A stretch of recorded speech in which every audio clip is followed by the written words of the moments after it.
আসসালামু আলাইকুম রাহমাতুল্লাহ। মাস্টার সোলার বিডির পক্ষ থেকে আপনাদের সকলকে জানাচ্ছি আন্তরিক প্রীতি, শুভেচ্ছা, অভিনন্দন। আশা করি আপনারা সকলেই ভালো আছেন। আলহামদুলিল্লাহ, আমিও ভালো আছি। আমি আজকে চারটি হাইব্রিড চার্জ কন্ট্রোলার তৈরি করতে সক্ষম হয়েছি। আমার হাইব্রিড চার্জ কন্ট্রোলারটার চাহিদা একটু বেশি ছিল, আমি তৈরি করতে পারলাম না। আমার একটি জিনিস শর্ট হয়ে গিয়েছে, সেটি আনতে হবে। এরপরে আমি আবার ব্যাপকভাবে তৈরি করব ইনশাআল্লাহ। আসলে এই চার্জ কন্ট্রোলারটির ব্যাপারে যদি আমি বলি, আমার এই চার্জ কন্ট্রোলারটি সত্যি সুন্দর। এটা আমি যে মূল্যটা নেই, আপনারা বিশ্বাস করবেন না যে এটাতে যে পরিশ্রম এবং এটাতে যে পার্টসগুলো দেওয়া হয়েছে তাতে এটা কিছুই না। আমি হাইব্রিড চার্জ কন্ট্রোলার নেই 2500 টাকা, আর অ্যানালগটা নেই হচ্ছে 2000 টাকা। আমি এটাতে কোনো সিল কালার করিনি। আপনারা ইচ্ছা করলে খুলে এটা দেখবেন, দেখে কিভাবে তৈরি করছি আপনারা শিখতে পারেন, কোনো সমস্যা নেই।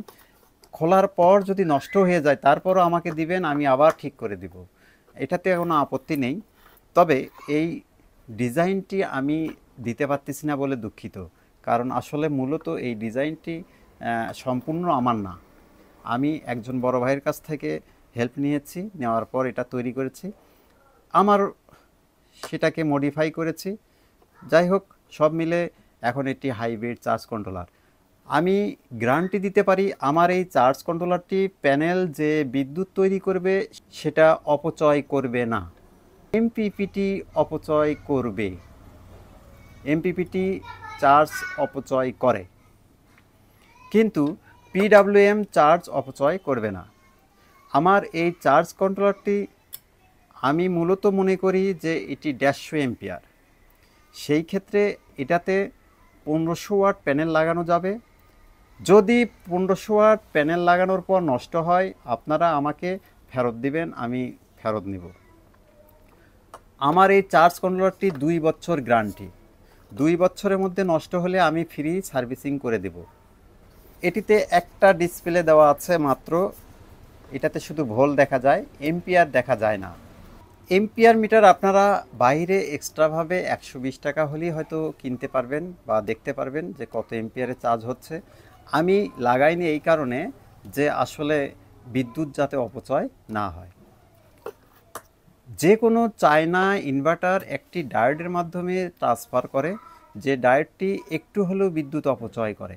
আমার এটিতে কোনো ডায়োড ব্যবহার করা নেই, যার কারণে এটি 100% কোনো বিদ্যুৎ অপচয় করে না। অর্থাৎ সোলার থেকে যে এম্পিয়ার আসবে সেই এম্পিয়ারটি সে সরাসরি ব্যাটারিতে দিয়ে দিবে। এই কারণে আমার চার্জ কন্ট্রোলারটি আমি বলতেছি ইনশাল্লাহ সেরা। এটি যদি আপনি খুলে বানাইতে পারেন, ওকে। আসলে এটিতে অনেক পার্টস লাগে। এমপিপিটি ব্যবহার করে একটা প্রজেক্ট করানো কঠিন, কারণ এমপিপিটি একটি নির্দিষ্ট মাত্রায় চার্জ দেয়।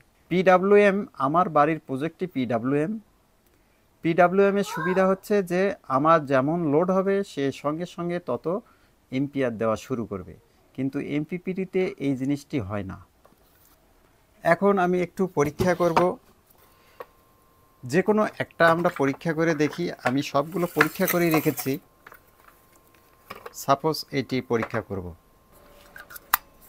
এসি ভোল্টেজ দিয়ে দেই, তাহলে কিন্তু বলটি জ্বলবে। সোলার দেওয়া নেই, বলটি জ্বলতেছে।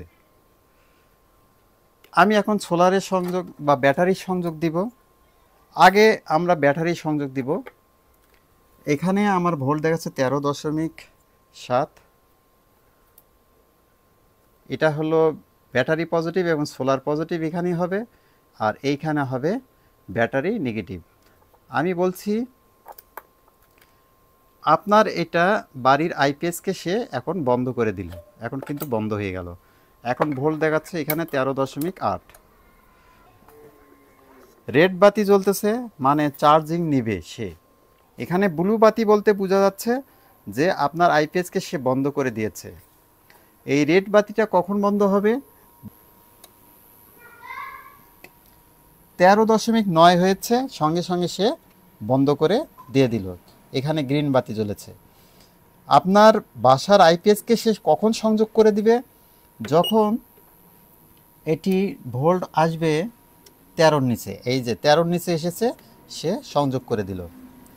দিনের বেলা সে 100% আপনার আইপিএসকে বন্ধ রাখবে যতক্ষণ রোদ থাকবে, কিন্তু রাত্রেবেলা সে আইপিএসকে সংযোগ করে দিবে। একটি অসুবিধা হচ্ছে যে আইপিএসকে সে কখনোই চার্জ করতে দিবে না। 13 ভোল্টের উপরে এটি উঠলেই এই লাইনটি বন্ধ করে দিবে, যার কারণে রাত্রে আপনি চার্জ করতে চাইলেও আইপিএস দিয়ে চার্জ করতে পারবেন না। যদি চার্জ করতে চান সেই ক্ষেত্রে আপনি এখান থেকে সকেটটা খুলে আপনার বিদ্যুতে আইপিএসের সকেটটি লাগাই দিবেন, তাহলে আপনার ব্যাটারিটি চার্জ হবে।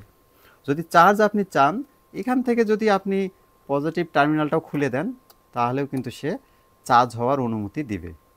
এটা একটা সুইচ করে দিলেই আমি পারতাম, কিন্তু আমি সুইচ করে দেই নেই।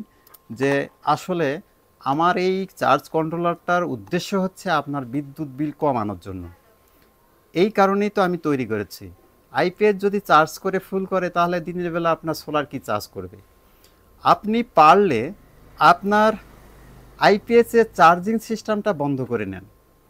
এটি একটা তার থাকে, তারটা খুলে দিলেই চার্জিংটা বন্ধ হয়ে যাবে। আপনার যদি ব্যাটারি ব্যাকআপ না দেয়, সাপোজ রাত্রে 3 ঘন্টা আপনাকে ব্যাকআপ নিতে হয়, 3 ঘন্টা যদি ব্যাকআপ না দেয়, আপনি সেই ক্ষেত্রে অটোবাইকের পুরাতন ব্যাটারিগুলো লাগাই দিবেন।